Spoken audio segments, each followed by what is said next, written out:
Hey, what is up everybody? I'm Mario here, and I'm Sonic the Hedgehog here. We're back from the Maxi Toys, and welcome back to the Let's Play of New Super Mario Bros. Wii for the Nintendo Wii. So last time we actually did done the first half of World 6, even though we did have some 2 deaths around here. Probably it's because of the star coins we're about to obtain from, and some other time that sometimes we're acting like an idiot all of a sudden. So anyways, today for this episode, we're about to continue on and finishing World 6 up eventually. So, yeah, before we continue on, we need to go ahead and grind for some more power-ups. So, I can imagine that there's not going to be a ghost house level in this world, but I'm assuming that there's going to be one in the next world, I'm imagining. You know, just like how there was in the original New Super Mario Bros. Game. So, let's see how this goes, eh? And it looks like we did ourselves a bit of a rough start, but at least we got a fire flower at least. And let's see what we got in here. Ice flower and another ice flower. Sweet. Propeller mushroom, we need that propeller mushroom there somewhere. Bingo! Hooray! Yep, just what we needed for that part. And we got a mini mushroom and a penguin suit. Huh, that's actually pretty fantastic. Let's see what's in here. Oh, shoot. Still, we haven't got all of the power-ups amounts, which hopefully eventually we will do as possibly can. Because if we actually got them all during time, then we should able to actually discuss about that. But still, it's depend on bit randomized or something like that. So anyway, onwards to level 6-5, where we're gonna be hit off to, is the somewhat of a water level, seems like that, because even then we have some these poor puffy fish enemies that are making a return since World 4. It's probably because that's what the main gimmick of it in this level here is that the waters occasionally will start to rise up and dip down. So occasionally if they're dipping up, that means the water's gonna go up, and then if it dips down, that means the water's going down. So it doesn't matter what, it's a bit like an alternated water level goes either down or up. So yeah. As you guys can tell already, that this level actually contains 2 secret exits, or 2 exits. So, the one first we're going to be hit off to is the secret exit. In order to actually find it, oh shoot. Yeah, in order to make this level a bit easier is to actually get rid of that fish enemy right down there in the water. So, in order to get the secret exit, you see those little 4 question mark blocks? If you find a specific middle hidden block, that will actually activate the beanstalk right over there. And that was actually really close to actually got death right there. So anyway, if you climb onto that vine over there, and not only do we actually get ourselves a the propeller block right off the start, and also since this is a secret route, and also not to mention that not only do we get a secret exit, but we also get ourselves a 3rd and final star coin right on there. So yeah, it's a really perfect way to actually get ourselves a 3rd and final star coin from the secret exit like this. I think it does that continuous sorry, I can't speak today.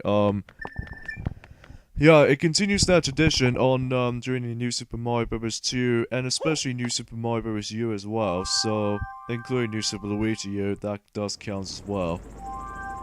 And just like the ones in World 2 secret exit, mostly in level 2-4 secret exit, then that will actually lead us to the pipe that you can enter, and then this will actually allows us to get to the shortcuts to the castle. So again, much like World 2, we're not gonna go and jump into the castle just yet, because again, we're gonna do the entire playthrough of the game, 100% completion, and show off all of the levels in the game. So, you know, don't expect that. So, yeah. So a few things we just want to mention about something is that, recently that, well, there's going to be a Minecraft Wii U update that was going to be something a bit more very, familiar with this at this point. Basically, there was an update that actually gives us the Mario-themed, version of Minecraft. And basically, I found this is a really, really interesting idea. Like, and essentially, in this case, that you can actually get yourselves a different character skins on that as well. There was a whole lot of them, like 40 Mario character skins, which that was fantastic. I'm pretty sure that it gets like a physical release of Minecraft for the Wii U. Pretty sure it's at just 17th of June. Only in North America. Not exactly sure on the European version, but I mean it gets like a download version of the game. But for whatever notice, I think we might actually get that until when that comes out, assuming they actually got some Mario stuff included. So there we go. That's level 6-5. Man, we love to do speedruns, especially when we actually did show you guys off the levels off already. So anyway, now we're gonna be hit off to level 6-6, where we're gonna explore the cabin level, and also there's gonna be water involved in there. So how do we know that? Well, I'm pretty sure in this level that we actually got ourselves a different gimmick. So let's slide down we go. And it looks like we got ourselves a different gimmick on this level. Is that we can actually use the tilting motion controls type of scenario, even though it's been a while since we actually saw those tilting control gimmicks since I think last time we did manage to saw it though, I think it was at World 1 actually, World 1-2. But yeah, it's been a long time for that coming. So, but this time, however, rather than just actually using the tilting, although, actually we got this one correct, wrong. I think that was on, is it, like, Wall 2, Tower? I'm pretty sure it's level 2 Tower, Mario. Okay then, I guess I was wrong about that. So anyway, yeah, rather than just actually doing with tilting the rotating gate, and as well as the tilting platform from level 1-2, instead what we're actually going to be doing with is the tilting the torch light. So basically, if you tilt either left or right, then depending on which turning you will get, then the light will actually just start to turn for a bit. So this thing is really useful, especially if you can't see in the dark, because, you know, much like how it does in level 2-3, that this level is basically a darkness level. So yeah, yeah, what the heck? Oh, let's get the checkpoint, because, you know, checkpoints are always handy. Yeah, especially in the hardest parts of the game, as far as we can consider that already. Okay, as far as when this level is concerned, the only part I found is remotely difficult is these bat enemies, which sometimes it catches us off guard. Especially when I actually did manage to get hurt by these guys easily. Especially we did that on our own time when we first got the game, which does attempt to aggravating us, I gotta admit though. Yeah, I'll truly have to say the same thing as you was gonna say though, but anyway. Now, much like level 6-5, that this level also contains a secret exit. So, in order to actually get to it, it was probably roughly near to where the, you know the section where it has like fire bows? Oh shoot. See, that's what I'm talking about. These bats are quite annoying to dodge. Especially when there's some emphasis like that dips down and then just, I don't know. So the third and final star coin is over there, so assuming if you actually use the propeller block with you, then it makes this third and final star coin pretty easy to obtain. Now you see this little fire bow over there? That's where if you're actually going to be finding yourselves the red pipe, or in this case the red pipe even. And if you see that pipe over there, although before we do anything, we need to get ourselves the fire flower, because without one, then we're pretty much going to get kicked butt by the some bats. But yeah, if you hit into that red pipe over there, then not only do we get a light block to deal with, but also we need to actually maneuver these little steep curved hills, or in this case a curvy path. So, along the way though, you might actually dodge those bats, which again, I found this part to be quite difficult sometimes. Especially when it consists of when we're trying to get the secret exit. I think the best method I can think of this particular level, especially if you're actually trying to find a secret exit from, is the fact that you do need to wait until when these bats enemies do actually dips down, and then luckily though you can kill them with either stomping on them, or you can essentially chuck the light block at them. So again, simply cool from that part, but hey. And there we go, there's the secret exit in level 6-6. So, once we find that secret exit, that will actually lead us to the last canon level of the game. So not only do we, and since the original New Super Mario Bros. Game, that we come across into 5 cannons, but in this game actually contains 6 cannons, which is quite a lot. So we'll be right back just a second until we actually get into the normal route. So see you guys in a bit. Alright, we're back in that point right there, even though it does a little bit too slow once you actually not cutting off the, once you didn't cut off the footage. But, basically that's all we can actually do for the, some playthroughs nowadays. But anyways, so let's go ahead and find ourselves a normal exit. And, just like the ones we actually found for the secret exit, but except we're not gonna go into the red pipe this time. So instead we have to go through, far right. So, yeah. Again, much like level 2-3, that once you actually have yourselves a fire flower with you, that it will actually make your makes this level a hell of a lot easier, especially if you find a superstar, invincibility star in this case. What's really weird about in the end of the level in this case, the normal exit you find, if you activate the question mark switch, it can actually brings up a wider platform, and then if you found a secret exit, then it gives us a bit of a tiny platform. Yeah, it sounds weird, but right, that concludes that. And this will actually leads us to the castle itself. And as well as the blockable bullet bill blasters, which constantly shoot those bullet bills. So there are 2 sections of these bullet bill sections, so let's go ahead and deal one of them. So anyways, let's go ahead and get started. So yeah. Right, so let's go ahead and grab these toad marble stuff. I don't know why we call them marbles, but they're very similar to the marbles in this case. But anyway, yeah, another good example that you can get ourselves a big 1-up chain, especially if you actually just to reach up to like 97 lives or something like that. So anyways, alright, before we get into the castle, let's go ahead and get ourselves a star, man. And hopefully, conveniently enough, I'm hoping that the castle level wasn't as hard as the ones in the previous ones we already encountered, but at least we actually breezed through these castle levels quite easily flawless. So, not only, as we said earlier, that if you actually use the invincibility star in the world map, if you're about to actually come across into an enemy encounter in the enemy courses, if you actually use that, you can actually bypass these enemies and kill them, and you can actually skip these enemy courses, so just in case for a little fastest time or something like that. So anyways, onwards to the last level in World 6, where we're going to be exploring the castle itself. And then, as you expected, that we're actually going to be using that superstar at the very start of the level, which sounds kind of cool. So anyway, so the main premise of this level is that this level is very similar to the ones in level 4- Castle for the original New Super Mario Bros. Is that you can come across into those swinging platforms right over there. And basically every time when you actually try to jump your time your jumps and whatnot. But anyways, so the first star coin, you have to be very careful with your timing, especially you don't want to mess up with your movement and momentum. And then if you actually... Oh god, that was absolutely close.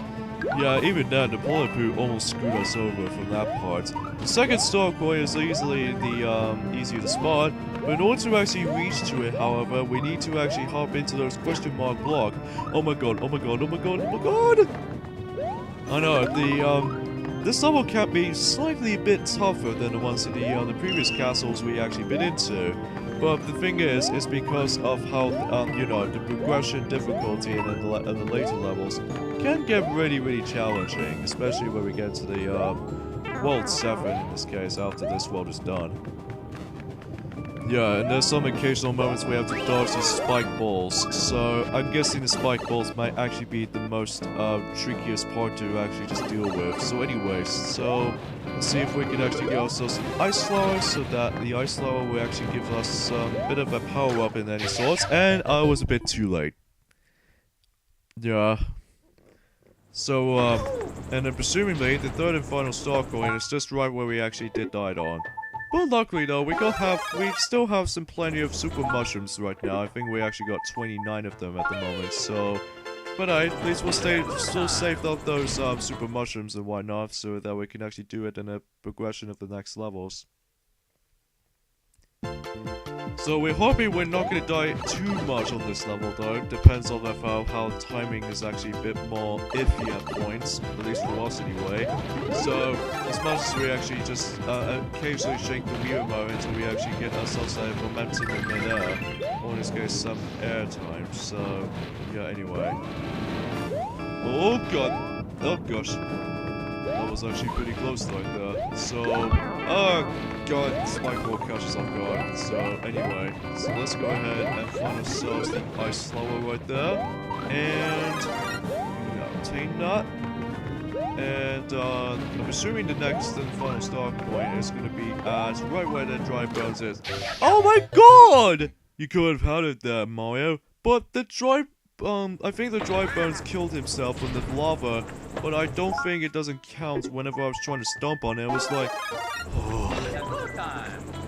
Sometimes it will be kind of aggravating, because when you actually trying to think you are trying to land on the enemy, and then when the enemy somehow accidentally got into the depth, into the lava pit or something like that, but then next thing you know, that you might actually get yourself mischance for misleading for your jumps and whatnot, which it does seem to be quite a bit of a nerve-wracking aside.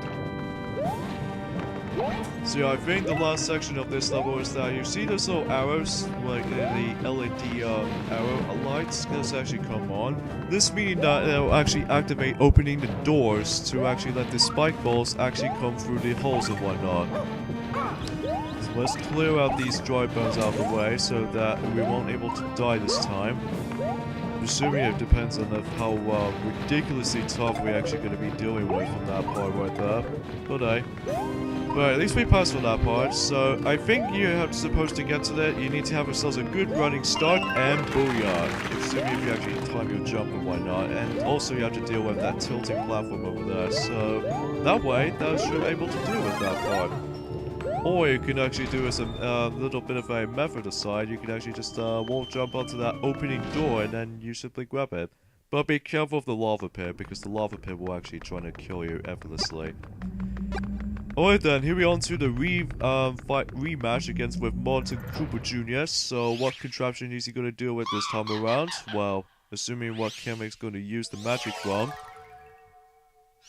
And it's going to be the ground itself. And it may look like Martin Cooper Jr. demonstrates how if he actually uses a ground pound, he actually casts these little ground blocks with these little the zigzag patterns to it. These things will actually try to crush you, so you just don't want to die, obviously. So again, pretty pathetically easier boss. So assuming if you actually don't want to let Martin Cooper Jr. actually activate the ground pound, and if he does that, if you stand on one of these platforms, then you're pretty much going to die. So yeah, just be cautious with that. Alright, World 6 is now done. So do we get an airship level or not? I'm guessing since that scene was actually happening, we do have. So yeah, World 6 wasn't done yet, so we only got one extra level left before we jump into World 7. And conveniently enough, that the clouds actually appeared. Meaning that, you know, the airship level we're gonna have to deal with. So World 6 entirely is very similar to World 4, how it ended, where basically, much like World 4, that we actually get ourselves an airship level at the end. So, yeah. I can't believe that we actually managed to done this so far, even though we did manage to die on 4 times in this world, which, that's alright I suppose, but not too bad, we suppose, even though it's a bit more tricky later on, but hey. And this airship level actually is the auto-scoring level, so I'm not a big fan of auto-scoring levels to begin with, but hey, at least it's not too bad on this game though. But there were some occasional checkpoints that you can actually find every once in a while, so yeah. Alright, so the main gimmick of this level is that, oh, we actually have ourselves a rock wrenches from Super Mario Bros. 3 years back. And just like the ones before, the wrenches that these moles actually throw at us these can actually be quite dangerous when it comes to projectiles. So, and as well as the main premise of this level's platforming skills at this level is these rotating circles that it occasionally just spins around like clockwise or counterclock, or what's the one I was going to look for? Counterclockwise or anti-clockwise, I think that's what it said. So anyways, the first star coin, and especially the second star coin, and hell, even the third one for that matter, mostly you're gonna have to ground pound all of these boxes, which that was actually probably is by far the easiest star coin locations to spot in one of the airship levels. But even then, you can actually find these things pretty easily, and the way you're supposed to do it is basically use a ground pound, so pretty easy, self-explanatory. But compared to the ones in World 4's airship, that the one star coin that you have to put up with in the last one, in this case, that we have to use the bomb in order to bust out the box, and then you should be able to grab the star coin from that. So, yeah. Alright, let's grab our 1-up back, and that will actually gives us 99 maximum lives now, so hopefully we won't die from that as far as particular entirely. So, yeah, there you go. There's the third and final star coin. It's pretty simple and just easy to spot with. So, yeah. We're doing so well, do we? Yuppity do. Exactly. Right, although there's still some platforms that we need to hop into though first before we actually just to come across into Bowser Jr. and stuff. Now, there's another thing we'd like to talk about from this little brick block that, as you can see on this footage. Unlike New Super Mario Bros. On the DS, as soon as you actually keep mashing with the infinite coin block, if you do this enough times, then it gives you a free power-up, in this case, a super mushroom. But in this game though, if you do that, that will actually give you some coins instead. And then when we get to New Super Mario Bros. 2, things start to get a bit more differency this time around, but again, we'll get into that as soon as one of the other toys are about to eventually do that. Alright, here we on to the second match against with Bowser Jr., but this time we actually got ourselves a different gimmick. This time, however, we got ourselves a free Koopa Clown card. And basically what I'm doing for this boss fight, think of the minigame from Mario Party 9 called Bumper Spikes, or Sparks. Think of that minigame, but in a 2D plane. Basically what you have to do is just constantly knocking back Bowser Jr. into those electrical sparks. And if you do this well enough, even though we did this pretty badly at the moment, because again, we haven't been into this part for a long period of time. And if you do this 3 times, then the battle's over, so yeah. It does kind of remind us about the minigame from Mario Party 9 called Bumper Sparks. But except that just in a square formation of the arena, rather than just circle. And sure enough, once again, that we get kicked out of the airship. So now we can actually fully finish World 6. So, and because of that as well enough, that we can actually get all of the star coins in World 6. Alright, onwards to World 7, we're going to be exploring is the clouds, in this case the sky. And the Koopa Link for this world is none other than Ludwig von Koopa. He also becomes a playable character in Mario and Sonic at the Rio 2016 Olympic Games. Specifically the 3DS version, because sadly, the Wii U version does not contain him at all, which is kind of sad, for what I've heard of it. Oh yeah, one more thing before we actually end things off, is that once you actually beat the airship level from World 4 to 6, rather than just actually getting ourselves an airship flying around, instead we actually got ourselves an anchor that has been placed. Almost like a reference to the Super Mario Bros. 3 when either Mario or Luigi's gonna hang on to the anchor no matter what. So let's go have to finish this video here. So next time on Let's Play New Super Mario Bros. Wii is that we can actually do World 7 next, which takes place in the skies. So things start to get a bit more tougher now. So anyway, see you guys next time. Later fellas, see you then.